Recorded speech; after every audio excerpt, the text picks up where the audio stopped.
Hey everybody. Hey everybody. Hey everybody. Welcome, welcome, welcome.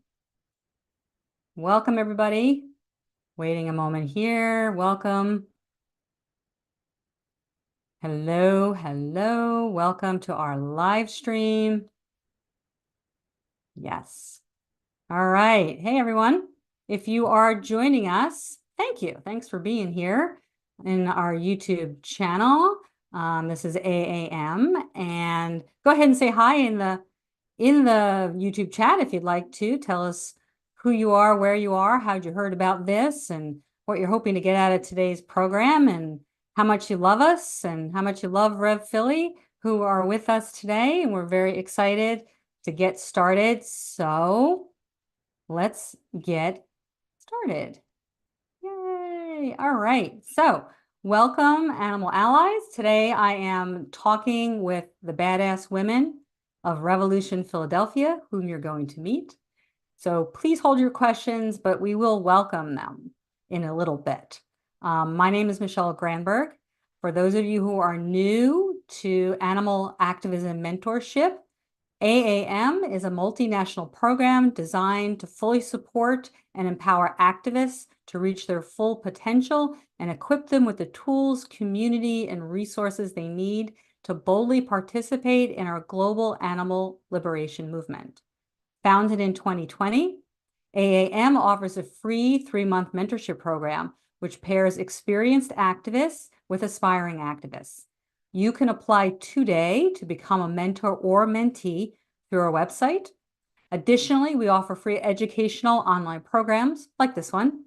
We have a podcast called the Animal Liberation Hour, and we host large-scale in-person activism events around the country, like our next one, which is the Ohio Occurrence, upcoming on August 1st through 4th around Columbus, Ohio. And we'll probably pop that into the chat for those of you interested in looking into that.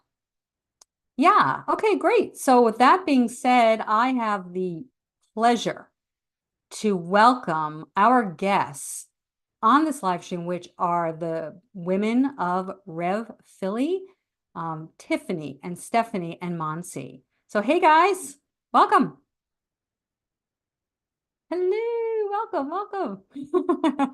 So great to have you all here. I'm really excited to talk about Rev Philly, what's up with Rev Philly, what's new, what's current, how we're looking into the future, what we want to see happen, and how much we want to jazz people up about getting more active for the animals, because that's why we're all here.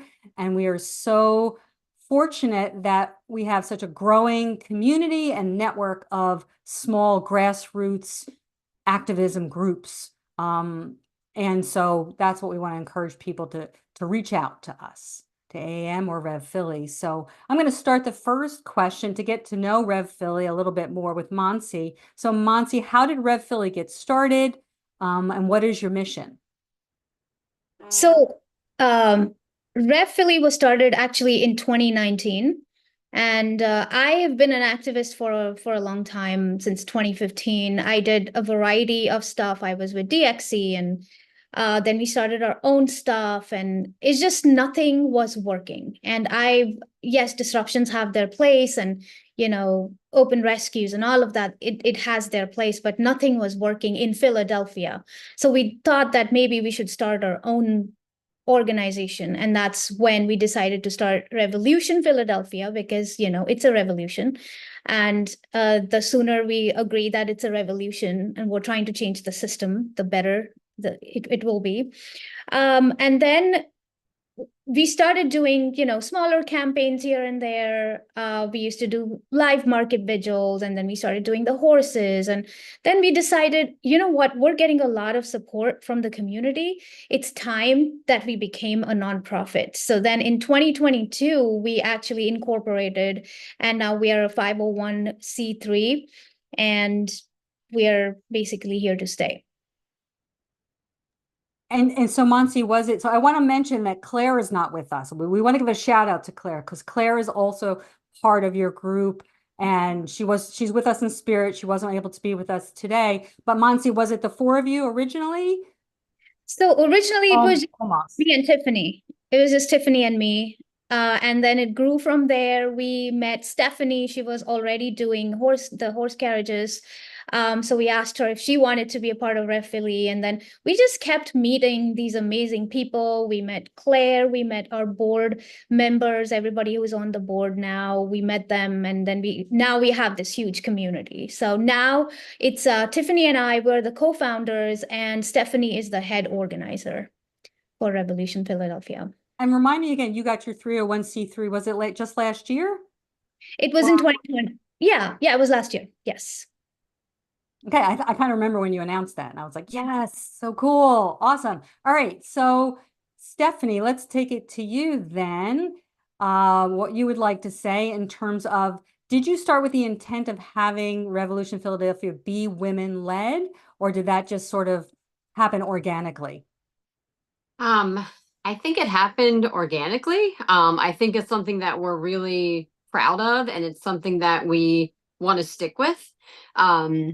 I think we just happen to be very passionate women that will never give up in fighting for animal rights. And I think it's just natural for us to kind of go with girl power and just stick together and just mainly have women kind of in the lead, taking the charge. I think it's natural for all of us to kind of be taking charge and just doing things that we feel like we need to do for the animals. So I don't know that, I mean, it might have been on purpose, and Tiffany and Monty can speak more to this because the two women that started it can say that, but I think that it's just natural now, and I think we'll always have women kind of at the helm. Nice. Nice. Well, obviously it's working, and obviously it's clear that each of you within your own power combining together has really, you do give off a very cohesive air about you, like that you're all very much aligned, you're all in it together, and you work so well together. And there's just so many things from my point of view that make it work. And I think that's really wonderful. So, hey, Tiffany, do you want to add anything to what your other women have said in terms of how Rev Philly came to be? Yes, I do. So I like to think that even though women leading Rev Philly was organic, it's on purpose. I've been an activist since 2017 and have seen so many groups, globally come and go, led by men. These men are held up on these pedestals. And there are some really great men in the animal rights movement. We give them their flowers. However, Stephanie and Monty and myself and Claire, we truly, the girl power thing is definitely a thing, like Stephanie said, but the four of us, we all have so much in common in our personal lives that, aside from Rev Philly, we all work in human-centered professions where it's Stephanie, the teacher, and then Monty and Claire and I are also in healthcare. And we're all, childless by choice, and we just really vibe very well. So the three of these women are my best friends. I love them dearly. I respect them. And I think that's why we are so cohesive and we make it work, because it just works between, the four of us. And I think, us being women and having so much in common and having the same goals and the respect and the love, I think that really is what makes Rev Philly Rev Philly. I just absolutely love that. I love that, sort of behind the scenes kind of look in that way. And you're right, it all does, I guess in some ways a group or organization is only as good as, in some ways the folks driving it in that way. And you're similar to AAM in the sense that you're non-hierarchical, right? You're all sort of equally together, making these decisions, moving it forward, looking ahead in all of those ways. So I wanted to talk today about some of the other women in the animal rights movement, and ones that we look up to, ones we admire, ones we follow, ones we take their lead, and influence us in that way. But I think first I want to ask you because it kind of dovetails on what Tiffany was saying, what do women bring to the movement? Not that men don't bring it as well, but women tend to have lots of empathy in general, definitely so, and be more nurturing. And I think that is part of it, what we bring. And we have the natural inclination to care for animals and to want to save them, take them in, mama bear kind of thing. But we're also strong.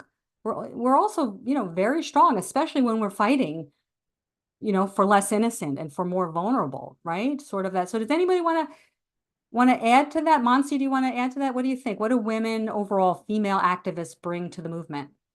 Sure, I completely agree with what you said about women having more empathy and compassion and nurturing in general. And I feel like women are also really good managers, and they bring their managerial skills in a leadership position to the vegan movement. And also, if you look at the diaspora of veganism, it's led by women. There are more women who are vegan and animal rights activists than there are men. So it only makes sense that it should be led by women. And we shouldn't be putting these men, like Tiffany said, on a pedestal. Again, nothing against men. There are some great men out there. But if there are more women, then yes, we should have more women leaders. And that's how I see it.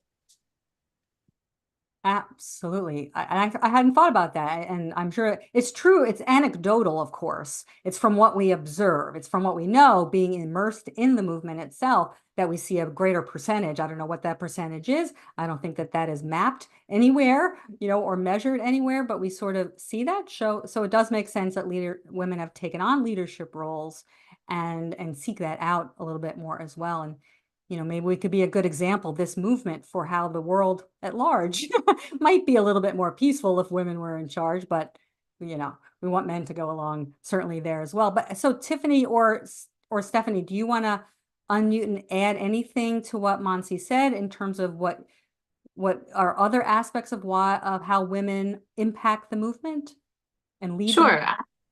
Everything Monsi said, 100% agree with. I think that women bring so many talents to a movement like this. I think just speaking from the four of us, I mean, we're tireless. Like, we work full-time jobs, and then weekends, nights, whenever we have a break, we're working on our campaigns. We're working on our next steps. We're working on who we're collaborating with. And we all have different talents. We're creative. We're very passionate. We're very empathetic. We have really good multitasking skills. Like, we're just nonstop. And I think that women just have a drive, not saying that men don't, but I think women tend to be underestimated and kind of shooed aside and not taken seriously. And I think that the animal rights movement especially is changing in that.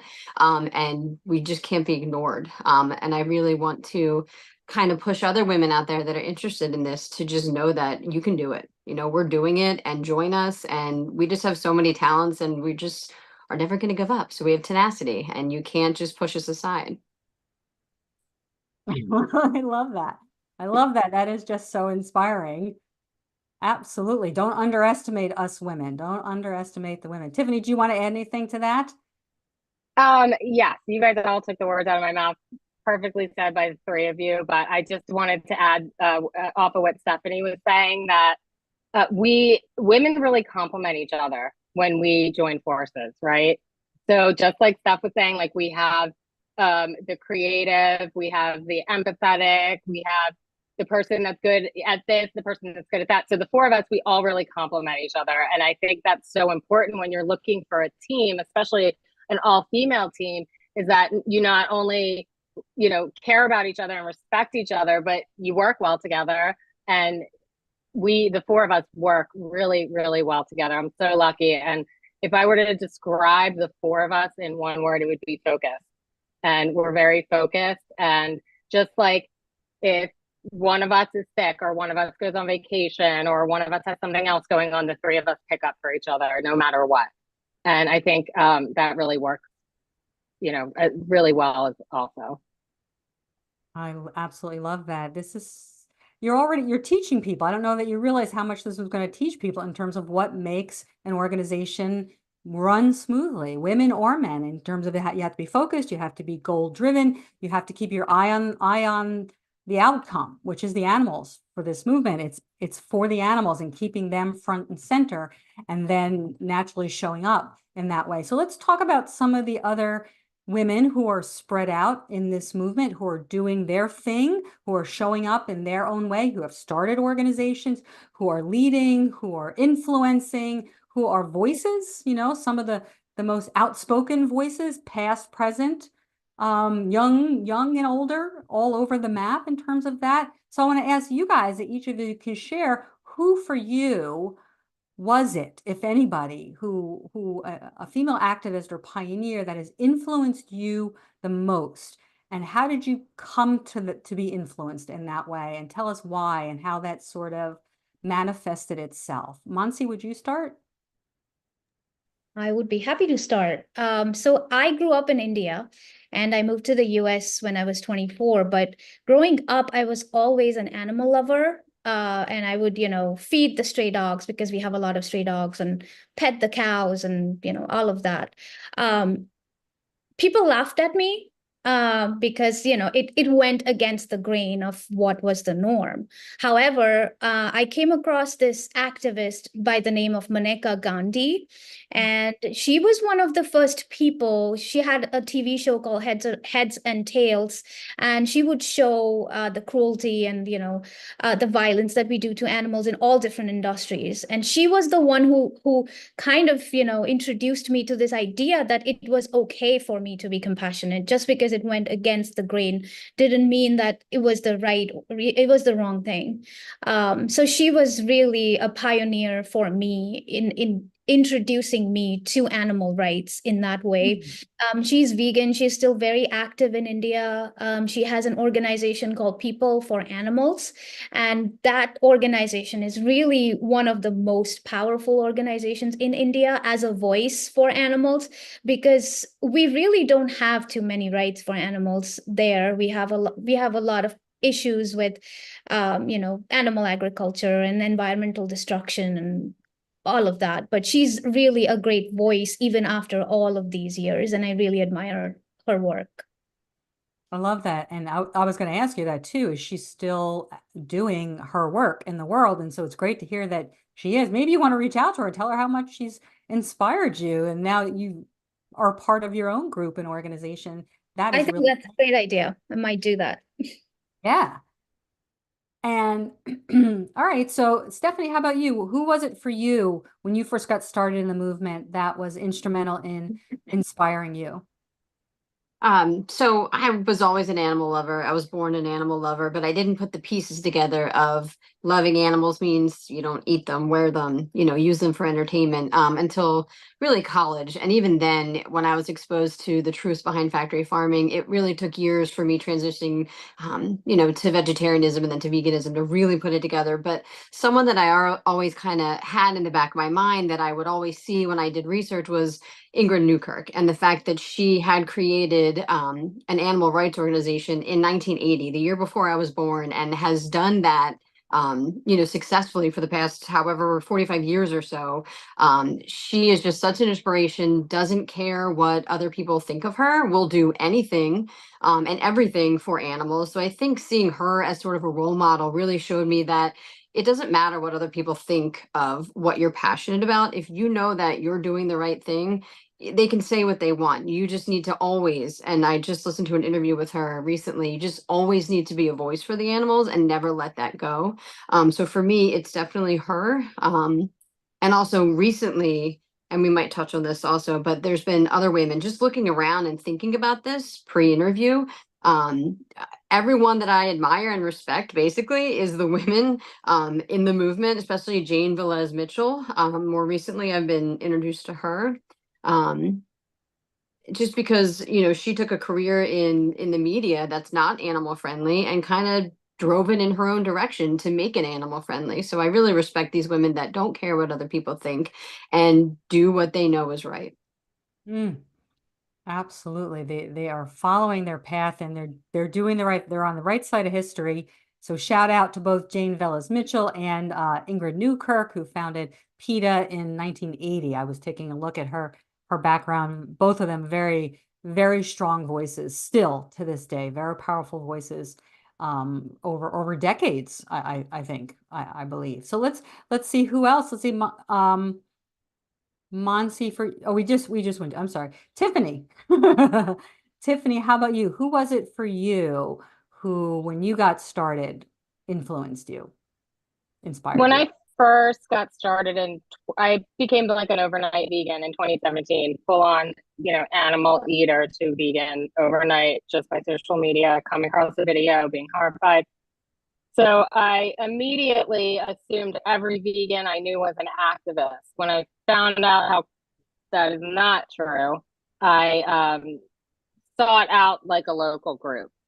So I found a group in Philadelphia, Animal Activists of Philly, and I went to my first protest. And the group was led by someone that used to work for PETA, who was also an attorney named Mary Ann Bessie. Mary, I'd never been to a protest in my whole life. I never held a sign. I was really scared. I went to the rodeo, and I will never forget the behavior from the rodeo goers. And I was terrified. I was shaking. I was so scared. And I will never forget this man got out of his truck and Marianne stood up to him. And she knew her rights. She knew what she was talking about. And I was blown away. I just couldn't believe that someone, stood up for themselves and stood up to this man that was like talking down to them and making them feel like very small and berating them for standing up for animals. And I feel like me being a non-confrontational person and a brand new activist, I would have probably started to cry and walk away. But I watched Marianne handle this guy and she handled him. And I was like, I want to be like that. I want to do that. I want to like speak out and not be like apologetic about it. And that, morphed, me into the activist I am. But when I think about who inspires me right now, it's literally all of you. It's every woman across the globe taking action right now that is unapologetic, that doesn't care what anybody thinks, that doesn't take no for an answer, that knows what they want and knows what their goals are, and they fight for it no matter what anyone says. So especially the women of Red Philly. I mean, Monty, Stephanie, and Claire I love them dearly. They inspire me every day. Sometimes we'll get a text from Claire that she has 8 lambs in her car and she's about to rescue 30 kittens. And it's just like, it's mind blowing, some of the things that we can handle in our everyday lives and we can execute when we work together. So I'm constantly inspired by these women, by you, Michelle, by any woman that's taking action for animals around the globe. Oh my gosh, I love that. Yes, absolutely. Right now, big shout out to every woman activist. You are heroes. I hope you know that. We are in awe of you. We're in awe of each other. And so that really kind of grounds it into this current moment. Like and isn't it a wonderful moment when you start activism and here's the people you admire, and then you wind up fighting side by side with them. Like, I mean, for me, that was like, I can't even believe I'm here, part of it. And yet, of course, because we're really all in it together. And I'll give a shout out to Shannon Blair, by the way, Vegan Evan's mom, because she was it for me. And she's still going strong and fighting. And I still am blown away by her. But she was probably one of the first people who I knew personally, who I said, I'm going to emulate. I'm just going to emulate her. Another person for me is Karen Davis, who recently passed away in this past November, but she is in the Animal Rights Hall of Fame. She started United Poultry Concerns. She just was a head full of knowledge in terms of fighting for the dignity of chickens, of all feathered birds. And so I want to give her a shout out as a fighter as well. So are there anybody else you want to mention before we move on from that, Monsi or Stephanie? Who else? Go ahead, Steph. So current people that have inspired me over the past couple of years, I definitely want to shout out Jod Whitaker.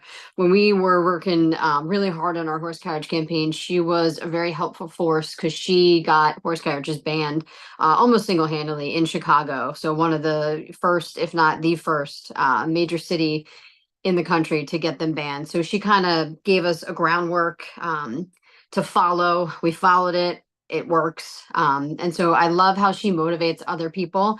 Anyone who's willing to get involved and fight for banning horse carriages in their city, she is there to help you and walk you through it. And she's really good at just staying focused and staying the course. So that is someone that definitely inspires me. Someone who left a full-time job to pursue fighting for animal rights, full time. And so that is just really inspirational and takes guts. Absolutely. That is commitment, right? That is really, you know, when you discover your life's work in that way and you just pursue it. And I know I remember when you guys won, and you'll talk a little bit more about that campaign because people want to hear more about that, like how you won that and a little bit of the backstory around that in a bit. But I know that Jodi was instrumental in that. So any other women that you want to give name to for Monsi? Do you have anyone else? Yeah, I would love to. I mean, honestly, there are so many women who I admire for so many different reasons, but I love to read theory. And when I was reading theory, I came across Carol J. Adams, and I just really wanted to shout out to her because she really changed my perspective about speciesism and about how we view animals and the intersections of feminism and animals, right? So she's definitely up there for me. There's Melanie Joy. She has also written so many books. She coined the term carnist. I know she's a little bit controversial now. I'm not sure why, but she is. But she's written books, and I think they were also instrumental in just making me understand the psychology of why we eat animals or how we view them as objects and what can we do about it. I thought that was very good too. And then Alice Walker too. I know I don't think she's vegan, but she has a quote about animals that I came across, which was it goes something like, the animals of the world exist for their own reasons. They were not made for humans any more than Black people were made for white people or women were made for men. And I think it just resonated so much with me when I came across that quote, and it just created a complete shift in my thinking. So yeah, she too. I love that. You're reminding us that the women we admire are not just the ones necessarily on the front line doing the disruptions and protesting with their signs and doing speak outs, but they're also the ones writing the books and educating people and creating content, getting out there what's so important for people to raise awareness. So I hope maybe Trey even caught some of those names and could put those in the chat, or if you know particular book names, or if anyone else who's watching this have book names of women who've written, you know, books that have influenced you, you know, or you've listened to or watched them more so even than met them in person. Please share those. Tiffany, I'm taking it back to you. You want to add something to this? You know, I do not know how we had this conversation without mentioning the women that run sanctuaries. The sanctuary, I know, I could like cry even Oh, you just gave me this. goosebumps. I've told Some of our best friends and biggest supporters run sanctuaries. And let's face it, you know, women are not only leading the movement with animal rights activism, but the sanctuary movement is all women. And most sanctuary founders are women. And we really, really are in awe of the work they do, the backbreaking, emotional, painstaking, everyday 24/7 work that they do. And we really appreciate all of their efforts. I mean, if it weren't for sanctuaries, where would we be as a movement? We probably wouldn't have one.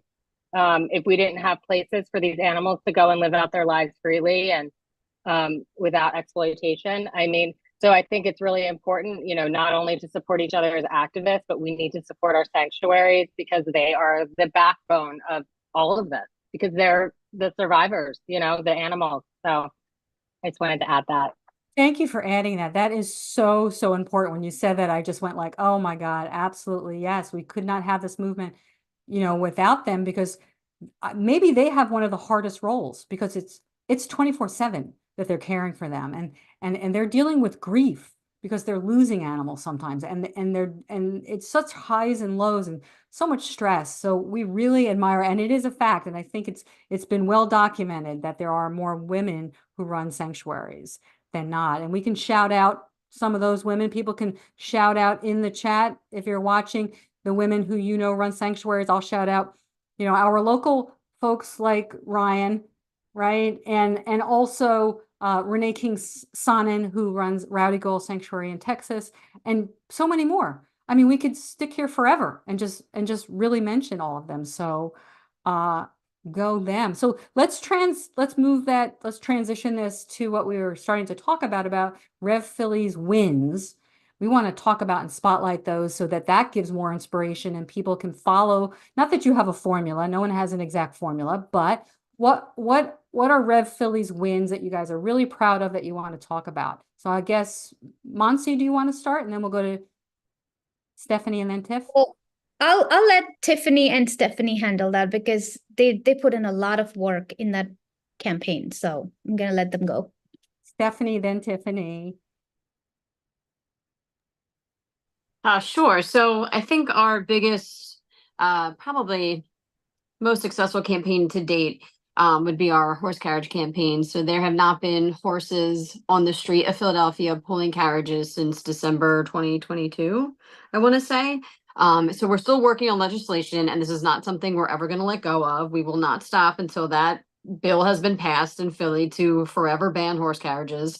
However, horses are not on the street anymore. And every time we drive by where the Liberty Bell is, we just are so thankful that they are not standing there in traffic anymore, you know, sweating in the heat and just being exposed to so much danger. So that is definitely our most successful campaign to date. Not to say other ones are not making moves, but definitely the horse carriages helped put us on the map. And that was something we were just never going to give up on, no matter how many highs and lows there were in that campaign, because there sure were. But, you know, being the women that we are, we stuck with it. We helped each other through it and just kept going. All right, Tiffany, take it from there, because tell us a little bit more about the specifics. I know the timeline of it, and because I remember being there on the last day that you went out for that when we discovered and found out that the company had left the building, that it was done. Yeah. That was a great Yeah, day. just like Steph said, it was the best day ever. So just like Steph said, we had so many highs and lows. We never, ever, ever, ever, ever thought this would end. When we talk about the things we did, you know, we took pages out of the book of other groups and other OGs like the Cranky Vegan with pressure campaigning. You literally try everything. You do whatever you can to make it work and to get it done. And of course, we screwed up a lot along the way. We didn't know what we were doing. We were walking into City Hall like, hey, we want to ban horse carriages. Let's do this. You know, we didn't know anything. We didn't know, you know, that you have to form relationships with city government. Like, just there were so many things. So we thought, okay, let's try this. This is going to get it done. And then it didn't. So we had petitions, selfie campaigns, contact storms, protests, undercover work.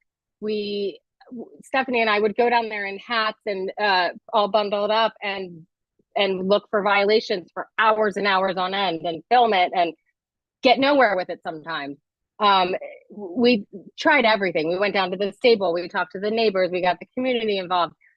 And we were getting to a place where we had run out of options. We weren't really sure where to go with this. We had so many media stories on the horses. So we thought with that momentum, that's really important.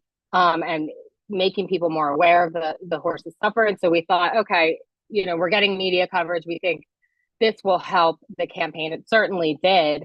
But there were a lot of factors with the horse carriage industry shutting down. We were just a piece of that.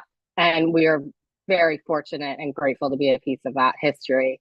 But there were a lot of like real estate issues and things like that. But we had a protest scheduled for January, and people even came from New York City. I mean, I remember, you know, Justin and Stuart came down from New York to be there.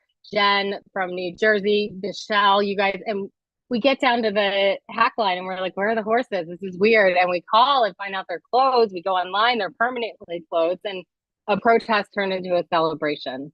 So we took that 2 years of just painful, emotionally and physically, just painful work.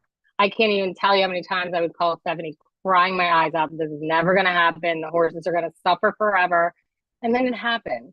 So my main takeaway from that win for the horses was do not give up. Just keep going. Keep hammering at it. Try everything. You're going to screw up. You're going to make mistakes. You're going to be wrong. But you just got to try. You got to keep going and you'll win for the animals.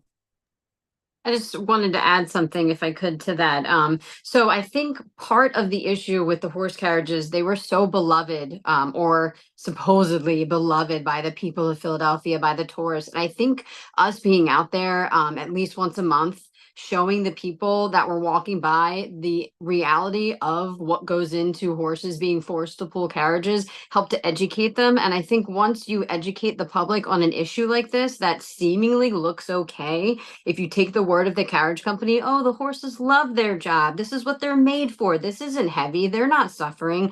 But once you expose the realities of a cruel trade like this, how they are breathing in exhaust fumes, how they are, there could be an accident and at any moment they're not getting breaks. They're standing in 100-degree weather. Like once people see that and understand that from the horse's perspective, and that's kind of what we did with years of protesting, showing people the realities, then the public was educated enough to kind of speak up and realize this is wrong. And so people would walk by with just like disgust, because we were there. So I think exposing the issue was big for us, and just showing the carriage company that we were not going to go anywhere, no matter the weather, no matter if it's winter or summer, just not giving up. And Jody was a big help. We would put out weekly alerts for the public to contact different people, different city officials, different city, different groups. And so that was a really big help, using other groups as sort of a roadmap, see what works in our city. Even though Philly is different than Chicago, there were a lot of things that we could also do and kind of revamp for our own city. So using other campaigns as a guideline is super helpful. And then seeing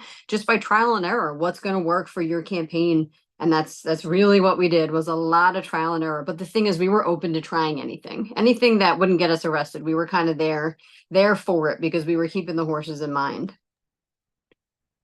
May I add something real quick? Please. I think it was during that campaign that we understood the power of protesting silently. Yes, chanting and, speak out have their place, but we decided we were not going to yell. One, for the horses, because they were already in a stressful situation and we didn't want to spook them anymore. But I think just standing there with those images and people passing by watching those images, it was just so powerful. We didn't really have to say anything. So the silent protesting really worked too.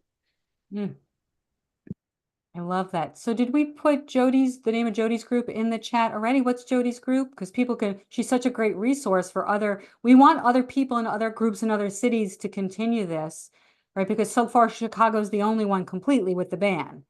Is that correct?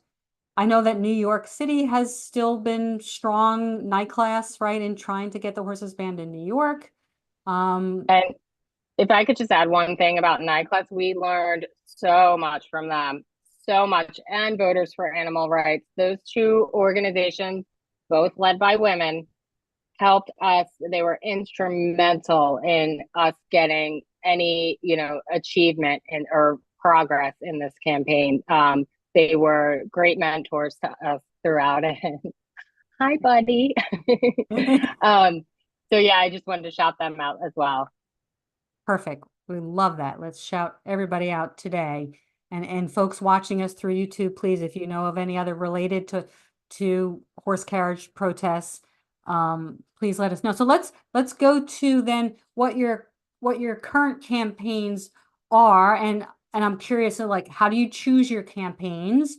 Is it just obvious what's going on, or do you choose ones like you didn't think that the horse carriages were going to be winnable necessarily, not more winnable, where we tend to say fur tends to be more winnable, maybe not, and it depends. And so what are your current campaigns, and what do you think is going to work this time in applying what you've learned, what worked and didn't work? What strategies are there for a winning campaign that have worked for you? So who should I go to first?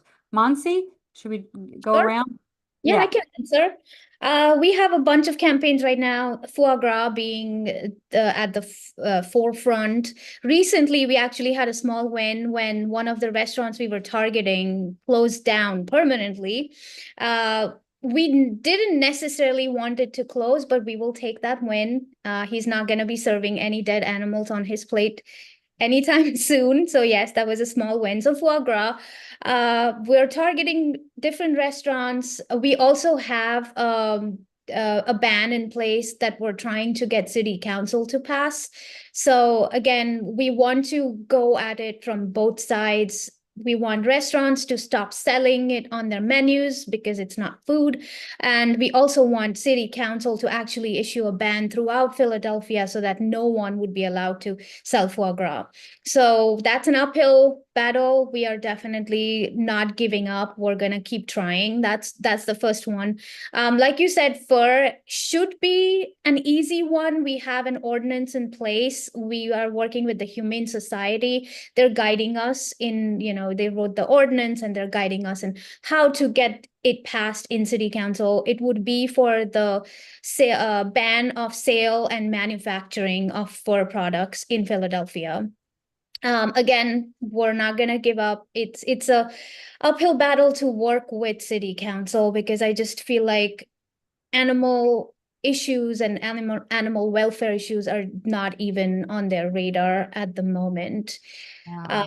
What else do we have, guys? Yeah, Stephanie and Tiffany, do you want to add to that in terms of, what your strategies are and how people can get involved? You could even talk about that if you'd like to. I'm also thinking about our friend, the Cranky Vegan, and how much he emphasizes how important it is to have strategies versus, and I forget what he called it, strategies versus, like, strategies are the actual action. No, strategies is the long view goal.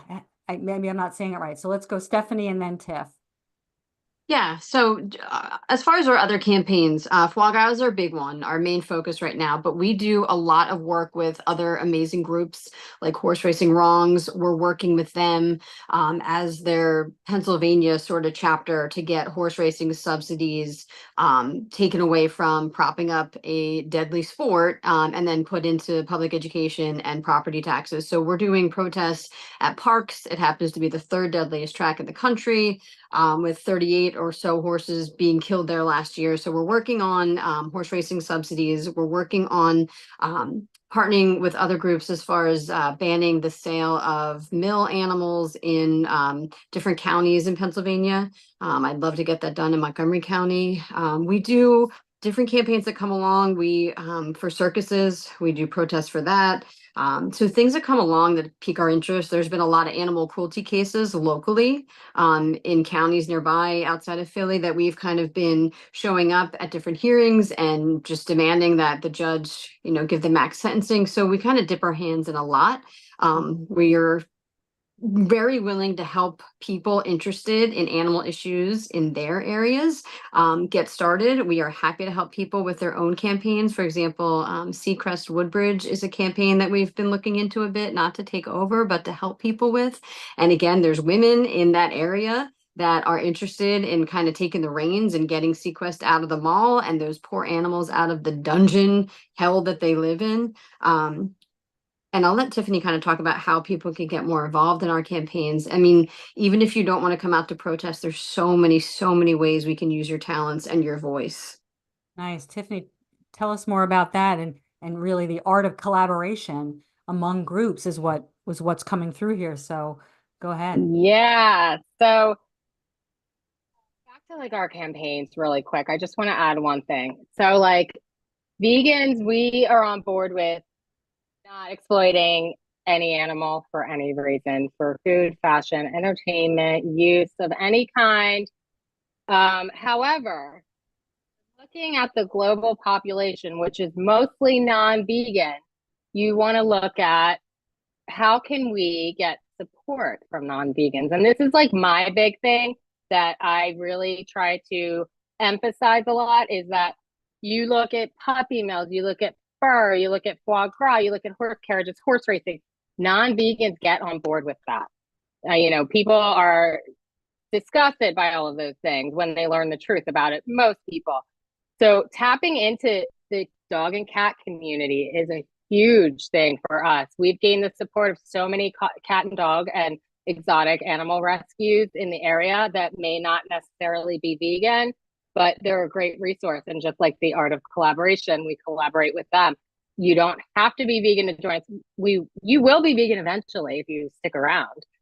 We want you to be vegan. We want everyone to be vegan. However, we need more activists, right? We don't need more vegans. We need more people on the street, sitting behind a computer, making phone calls, writing letters, and hopefully you'll get to the point where you're vegan someday. But that's a big emphasis for me, is reaching out where, you know, you may find that unlikely alliance with somebody that eats animals, but then they see what you're doing and they're like, wow, maybe I'll go vegan. And then they do, and the rest is history. Absolutely. That is such a good point, and such a great reminder that everyone is potential pre-vegan, that we need numbers no matter what, and that there are so many campaigns that when it's not about animals on your plate and you're not participating in it 3 times a day, you're not wearing fur, and you don't eat foie gras, and you can see that it's cruel to the horses, people are much more likely to jump on board. And thank you very much to all of them. We welcome everybody into the movement to play their part in that way. So that is really, really wonderful. Yeah. I do just want to add one thing, though. We are abolitionists. We are vegans through and through. We are against all use of animals. So we are unapologetic and very vocal about that, online, on social media, in person, whatever. So they know where we stand and what we stand for, and, you know, what we tolerate and don't tolerate. So that's very clear messaging that Red Philly puts across the board to non-vegans. But like I said, we still want them to join us. And I think that collaborating with other groups, when we first got started, I took over the social media for Red Philly, and I find it, reaching out and seeing what other people are doing and having that relationship, that professional relationship and friendship and mutual respect, really helps you. It helps you advance your own campaigns. It helps you learn. It helps you get things done. So I find, like, AAM, we love you guys. We've loved you guys for years. You're our buddies. So, you know, PETA supports us. You know, I might not agree with everything PETA does, but whatever we need, we get in touch with PETA, and they're there for us every time. So, you know, and the Humane Society is writing legislation for us, and trying to get our ordinances passed. So we are all about, let's get together and get it done together, because, you know, like Michelle said, there's more power in numbers. Excellent. Thank you for reiterating that. And I think everybody knows what abolitionist is, but maybe Trey can also just add sort of the definition and what that is as as a stance into the chat as well. But let's talk a little bit. I'm going to go back to you, I think, Tiffany, because in terms of engaging the media, I think that you're sort of the one who leads the charge on that, but maybe everybody else does as well. And you guys can add why it is important to engage the media when possible. You seem to get some good media coverage for a lot of your campaigns. Why is that? And Tiffany, how do you approach the media to engage them? Well, it's really funny because I don't do public speaking. I don't get on camera. I don't do the interviews. I cannot. So the first thing you have to do when you are getting the media involved is make sure you have somebody comfortable talking in front of a camera.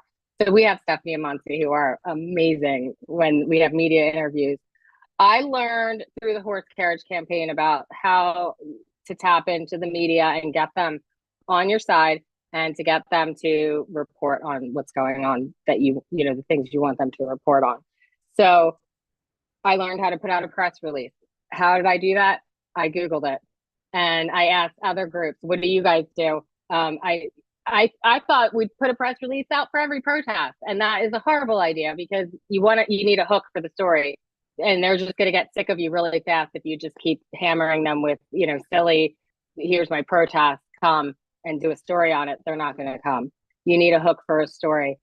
So usually I'll put out a press release. We have this amazing woman in Florida that AAM did an interview with a few months ago, Patricia, who got us hooked up with all the media contacts in Philadelphia. She sent us 300 emails, and I copy paste those 300 emails every time I put out a release. And I think engaging with the media is important because of one thing: swaying public opinion.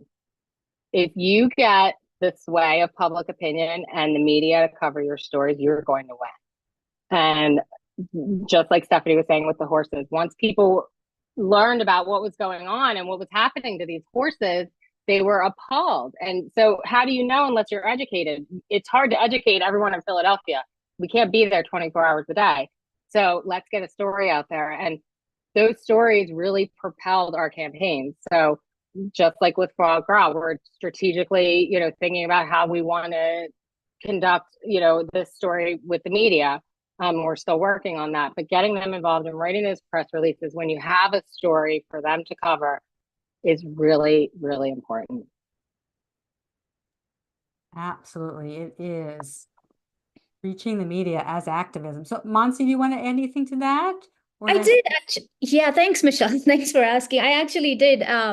And I feel like apart from press releases, it's also important to reach out to editors. Stephanie recently got a letter published about horse racing, and I think that is also instrumental in swaying the public opinion, because if the public doesn't know what's going on, then how will they ever open their eyes to it? So that's also an important aspect of activism for anybody who, who's not willing to or not able to be out on the streets. This is definitely something they can do. Write letters to editors, do op-eds whenever possible, do phone campaigns, email campaigns. There's just so much you can do as an activist.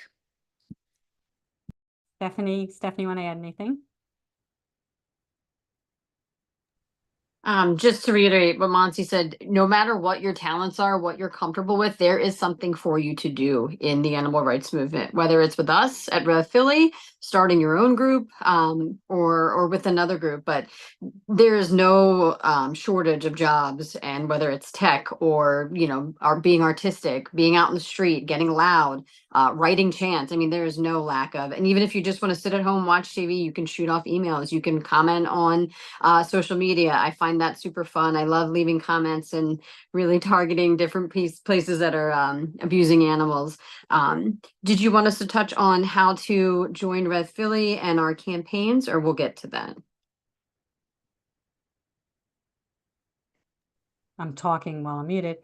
Okay. Yes, I was going to now say, let's talk especially about the Weekend for Animals with Uncle Neil's Sanctuary and Cranky Vegan that's coming up, and how people can reach out to you, how they can follow you. And then after we talk about that, we're going to open it up for questions, folks. So get your questions ready. You can start to put those in, but who should I talk to about telling us about the Weekend for Animals? Tiff? Okay. So we have known the Cranky Vegan Jay Conroy probably for about 5 years. I've been following his work, and I've always wanted him to come to Philadelphia at some point, but I never felt like we were really ready to throw on like a big event, like a multi-day event. And the time has come. So we met Jake at Fur Free Friday with New York City ADL last year, and we loved him and we thought he was great. And we talked about a collaboration, and we thought that the type of weekend we really wanted to have was, instead of protesting, instead of, running around and keeping a tight schedule and going to all these stores and doing this and that, we wanted to kind of keep the vibe very chill, very relaxed, and learn about how we can collaborate together, how we can form alliances, and how we can work together with different strategies and tactics for the animals, and how we can effectively pressure campaign and get things done. And we're also going to have a sanctuary day as a part of this weekend, so we can have an opportunity for people to just be with the animals, learn the stories of who we're fighting for, why we're fighting for them, and see the type of life they're living now in sanctuary. So we have a 3-day weekend. Friday night is the movie screening for The Animal People, which I'm sure most of the viewers are familiar with. It was a film about Jake Conroy and Shaq and their campaign and what happened and how they were charged as terrorists and the outcome of that trial, and Q&A with Jake after. Saturday will be a day with the animals at Uncle Neil's, and Sunday will be a workshop with the Cranky Vegan on pressure campaigning and how to build a community.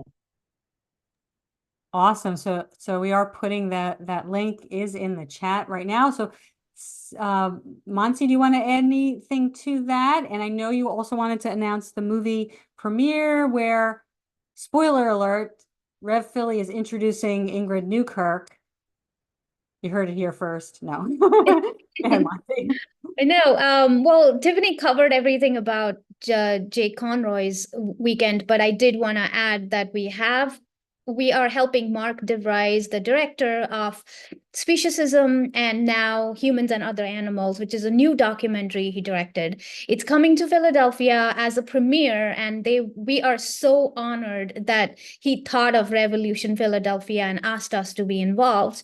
So I have the honor of introducing Ingrid Newkirk. Again, I have to say it's like a childhood dream come true, because like I said, I was born and brought up in India. People would laugh at me, and when they laughed at me, they would call me PETA. So it's like a full circle moment for me. I'm definitely gonna fangirl when I do that, but I'm very excited. So please come and watch that movie as well. Oh, it's on July 24th. I think we're gonna put a link in the YouTube chat, right? Yeah. Yes, I think that we will do that. All right, it's coming up. Stephanie, do you want to add anything? Any other announcements? Anything you forgot?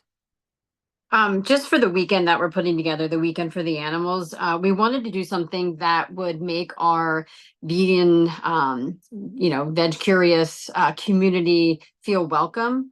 We wanted to make activism something that is very approachable and very easy to get involved with. So we're hoping that this weekend will bring out some people that might be new to activism, that have heard about Red Philly, that are interested, and just keep it very informal because we're everyday people with everyday jobs, and we just want people to understand, whether you're female or not, just that you can get involved in this movement, and we are going to be there to help you, guide you through it. We are happy to meet new people. We're excited to meet new people. We just want to keep it very community and animal focused. Oh, and something else, we have free pizza and we're covering lunch on Sunday, so please come. And it's obviously vegan, but please come. All right, that solidified it right there, I think. If you're not come for any other reason, come for the vegan food, please. Love it. Okay, so we're going to throw it over and let's see if there are any questions right now. So hold on, women. We are opening for questions. Otherwise, we'll keep discussing. Any questions? Any questions or comments from the YouTube chat? Put them in now. Put them in now. Any questions for I have some, while you're waiting for questions, I have something to add. Like Stephanie was saying, like there's something for everybody in activism. You don't have to be standing on the street with a megaphone to be an activist for animals. So we have so many different ways that you can help animals, from in person, from behind your computer screen, behind your phone screen, from the comfort of your own home. So not only do we do like in-person protests and things like that, we have action alerts, comment storms, phone call storms. We have everything. So that's another way that we gain support, is that we'll have a campaign, like a comment storm against a restaurant for foie gras, and people from all over the world are calling this place up, which is great. So you want to help animals, but you don't necessarily feel comfortable being out there with a sign or protesting or disrupting, like DM us. We got you. Like there's something that you can do to help animals. We will find it if there's not. Absolutely 100%. There's something for everyone. Just get active. And I will just sneak in a little plug for AAM as well, since you said that, because it sometimes is very helpful to have a mentor to be with, to guide you, to answer your questions, to sort of stand with you through the parts that make you nervous when you're getting started, and answer questions and help inform you. So you can always reach out to Animal Activism Mentorship for a free mentor. Yeah. So any other questions?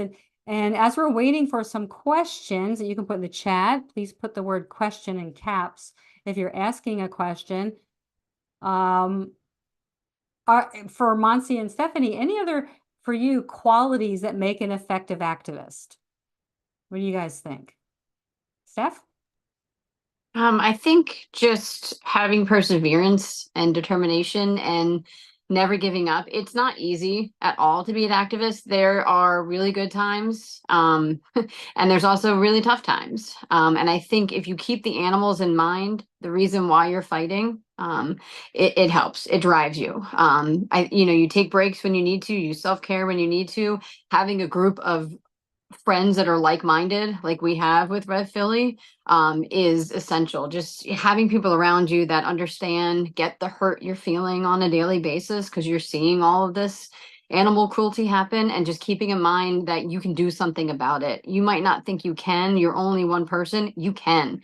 If everyone that cared about animals spoke up, I think that we would have so many issues resolved. So just knowing that, just don't give up. It's not easy. You're not always going to win. You're going to win probably pretty rarely, but those wins are what drive you, and just keeping the animals in mind will just keep you going. Yeah, that is such an important tip, and sort of segues into like self-care, as part of this, being part of a community and leaning on each other when we need to, because it's rough. It can be rough out there. We get a lot of SHIT, if I can say that, and plus what we witness, what we're bearing witness to. And so Tiff or Monty, anything you want to answer that? Because Testify Redeem was really asking seriously, how do you get through the ups and downs? How do you stay consistent? How do we take care of one another? So Monty, do you want to add to that? Sure. I think Stephanie did cover most of what I was going to say, and I completely agree. But being a part of a community is really, really important. Other than protest, just coming together to eat, just going on a hike with the people who get you, right? Nobody is going to question as to why you're vegan or why you're sad because you saw a sad video on Instagram, right? So people who get you, it's very important to find your community. And activist burnout is real. When you first become vegan, you want to change the world and you feel like, hey, I changed, so maybe the world can change too. But it's not that easy. And activist burnout, it happens so much to new activists, because we're angry, we're passionate, and we want to change the world, and you just keep going, going, going, and then suddenly you're burnt out because there's just so many issues, there's just so many things you want to change, like animals in literally every species, every environment, every country are being abused as we speak. So that is very important. Please be mindful of that burnout and be consistent. In order to be consistent, find a group that you can rely on and find some friends you can hang out with. Absolutely. Community is so important. Our network is so important. And I'll just kind of add to that here on our AAM channel, we have a great library archive of different workshops we've done. And a lot of them are addressing that, to preventing burnout and self-care, and how important it is to lean into your groups and to support one another. And we have workshops on helping with infighting and communication and support for grief, all types of workshops here. So there are lots of resources available. So Nick Shapinski asked, for any of you, do you have any other specific suggestions for ways to be a boots on the ground activist aside from protests? Tiff, should I throw that to you? I know you mentioned a bunch. Wait, you're muted.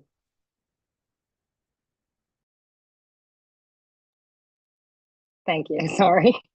Yeah. So if you can't be in person, they, at least for Red Philly, we post a lot of action alerts, whether that be contact this racetrack because they're going to be racing zebras next week, or, contact this council member and ask them to support the fur ban.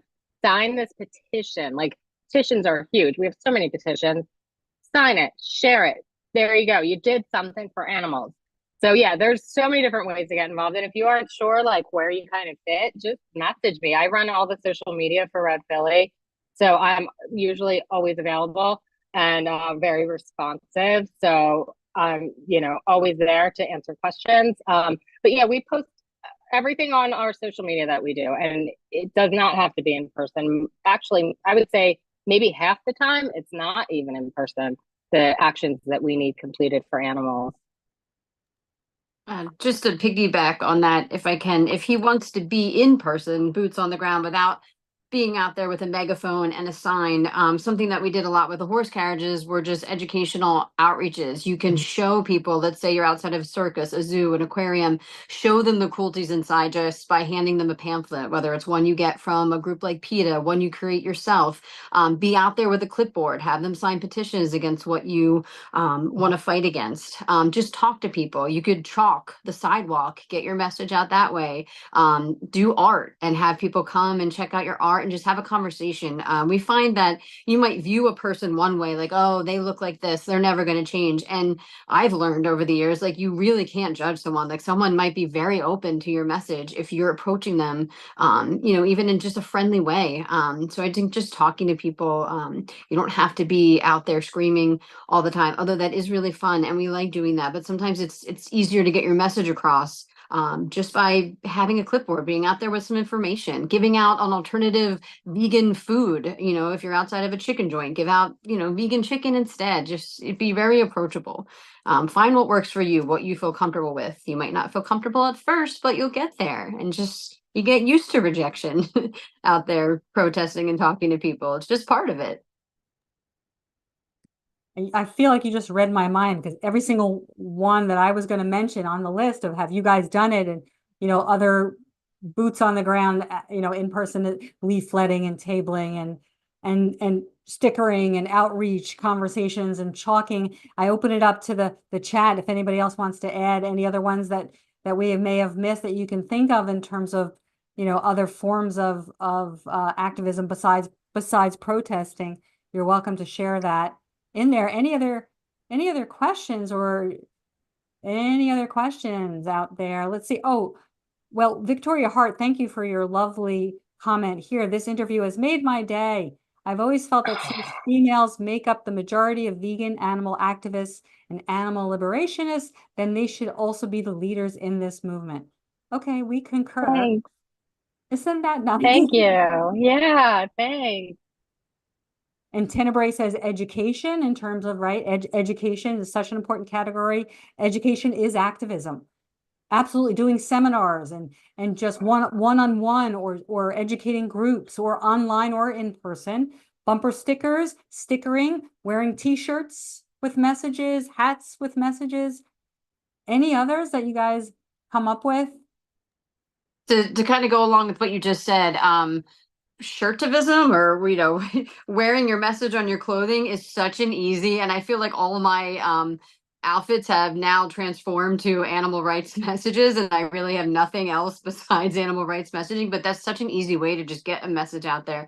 Throw on a t-shirt that has that message, a hat, on your bag, have a pin. I mean, that's just a really easy way to kind of always be representing for animal rights. I never heard shirtivism, so that's a new one. Anything vism. So maybe just a couple more here coming from the chat. I don't know if you have some thoughts. Tenebrae asks, how do we reach children who are not yet indoctrinated? Any thoughts on that? How to reach them, Tiff? I will put this to Monty and Stephanie, because I am an ER nurse. I don't know a lot about kids. These two work with kids, so please take it, girls. I think asking a lot of questions of the children in your life is very important. I work with children as an occupational therapist, so it actually gives me the opportunity, to talk about where our food comes from. And sometimes, they'll give me like a beef burger and there's like a cow, and oh, we eat the beef burger, but we don't eat the cow. And then that's like my opening. So use toys with people, with children in your life, and make them understand the difference between or the similarities between the beef burger and the cow, right?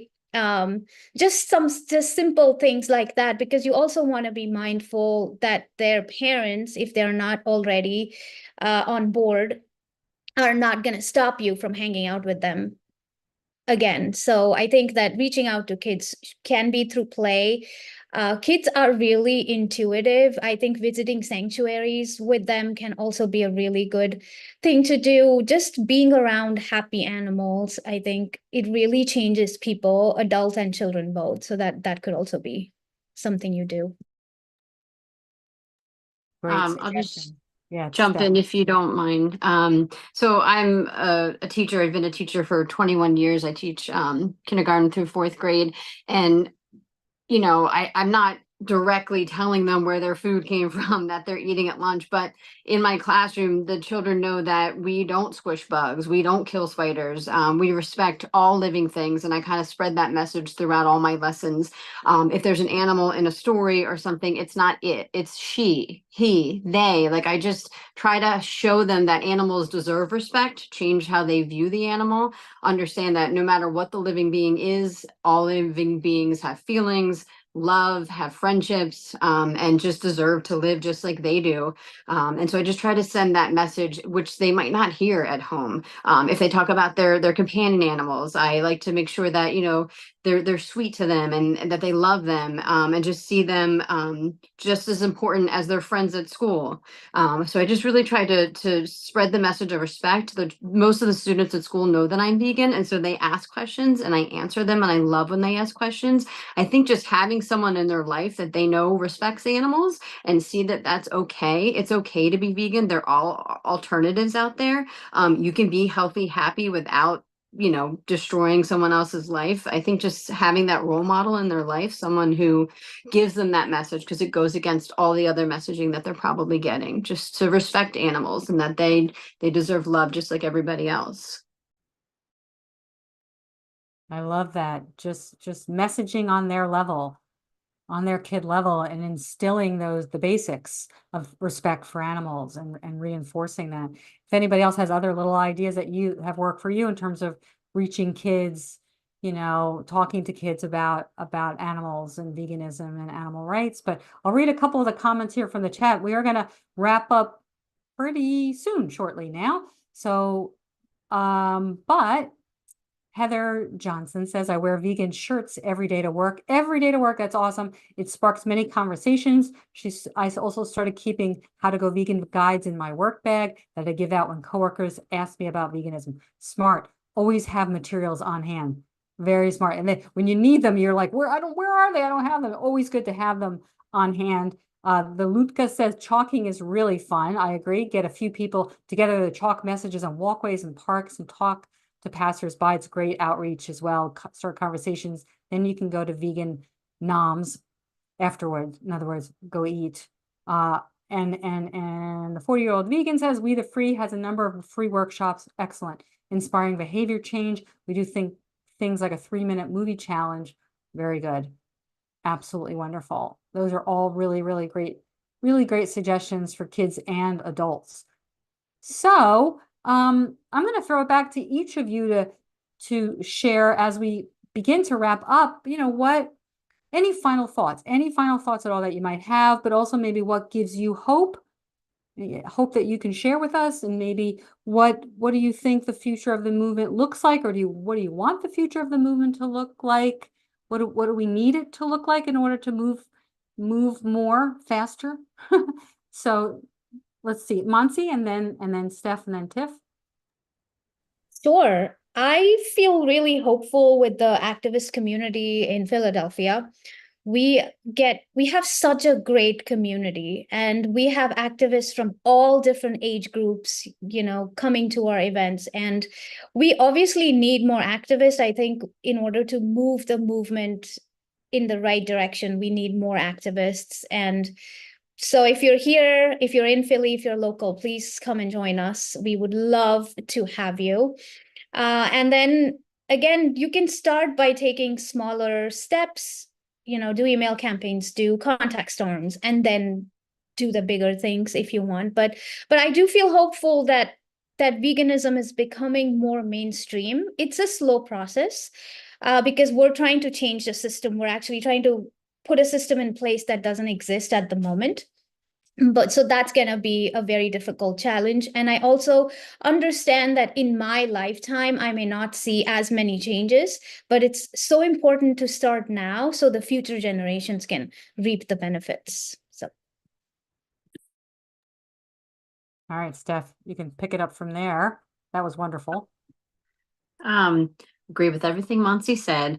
And I just want to say that I would feel very alone without these girls, without this group, without Red Philly. I feel like I can get by and make a difference because I have them. So I'm very, very thankful for Red Philly, and what we can do, because just sitting around watching sad videos, feeling helpless is terrible. And so just getting out there and doing something and getting active is where it's at. So I'm very thankful for Rev Philly. As far as where the movement's going, I think that people, especially during COVID, everyone got a companion animal. Everyone, hopefully rescued and didn't buy a dog or a cat. And I think that spending that time where you were kind of fearful in the world with your best friend, with your furry companion, and seeing the love that they offer, seeing that there is someone behind those eyes making that connection to the animals that we share our homes with, is helping people make connections to other animals, and seeing that there's not a difference between the dog on your bed and the cow that was on your plate. And just I'm really hopeful that people are starting to wake up, and just kind of make those connections and realize that all animals feel the same things that your companion animals do. And my message to everyone is just get active. Start slowly. You're going to feel better. Just get active. Nice, nice. Tiff. That's so true what Steph just said about like feeling helpless and sitting home and watching videos, because that's what I feel like most vegans do. They go vegan and then they're like, what now? And like I said earlier, like I thought everybody that was vegan fought for animals, and they don't. So we don't need more vegans. We need more activists. I mean, we want, like I said before, we want you to go vegan. Veganism is the end goal, but we need people to get active for animals and to join campaigns and make those little efforts. I mean, I'm talking picking up the phone and calling your rep and saying, can you co-sponsor this bill? I mean, little things like that have such a huge impact. And I don't think that people really realize how much power we really do have. And as veganism is going more and more mainstream, I mean, I saw vegan as an answer on Jeopardy the other night. Like, it's everywhere. Everybody's talking about veganism. You can buy a fully vegan grocery list at your local Acme or Giant. It's everywhere. So I think that keeping that exposure up, keeping, I know supply and demand doesn't really have much of an effect on the number of animals killed, but, patronizing those businesses, taking your family to vegan restaurants, I think all of that has an effect on the end goal here. And I am very hopeful for the future of the movement. I think that we will continue to see women popping up in leadership positions all over. That I think empowering other women to take on those roles is really important. And I think that's why we do so well together, is because we empower each other and we're patient with each other. And I think that once you find those people that are meant to be in your life, I wouldn't move ever because of these girls. Like, that's how important they are to me. So find your people, form a group, and go. Just don't give up. Don't let little things get in the way. Respect each other, listen to each other, compromise. Always, always, always respect each other, and you'll be successful. Anything you put your mind to, you're going to win. And if you ever need help, we're here. All right, Tiffany, your next career is inspirational speaker. I don't think you realize how great that was to summarize. Just find your people and get active. Absolutely. And do not buy into the mindset that you don't make a difference. Don't buy into that. Everybody makes a difference. You make a difference. One person makes a difference. Pay it forward, spread the message. Absolutely. Let's go. So I really love you guys. I want to thank you for being here and spending time with us. If everybody can hang on for just another moment or two. Let me just make some final announcements regarding AAM. As I mentioned at the outset, we have a Convergence, an in-person event scheduled, and we have more being scheduled, so stay tuned for those. But Trey might, if there's more links that I'm missing for other ones, put them in there. The Ohio occurrence is August 1st through 4th in Ohio. Please check out our YouTube channel and subscribe. Also, follow us on social media. Also, please consider becoming a patron by finding AAM on Patreon. Your donations allow AAM to continue to provide free educational resources for activists, which ultimately saves more animals. And if you're interested in becoming a mentor or mentee, or just for more information or to get involved, reach out to us through our social media, through our website, animalactivismmentorship.com. And so that wraps up another AAM program. Thanks for joining us. Thank you, Tiffany and Stephanie and Monsi and Claire in absentia for your time and wisdom. Thank you, Trey, behind the scenes, handling the tech and social media. Thank you all out there for being you and all the tireless work you're doing for animals. And stay strong, everyone. Get active and live vegan. You guys can unmute and say bye. Say bye, all. Bye. Thank you. Bye. Thanks, AM. Thank We you. love you guys. Thanks for having us.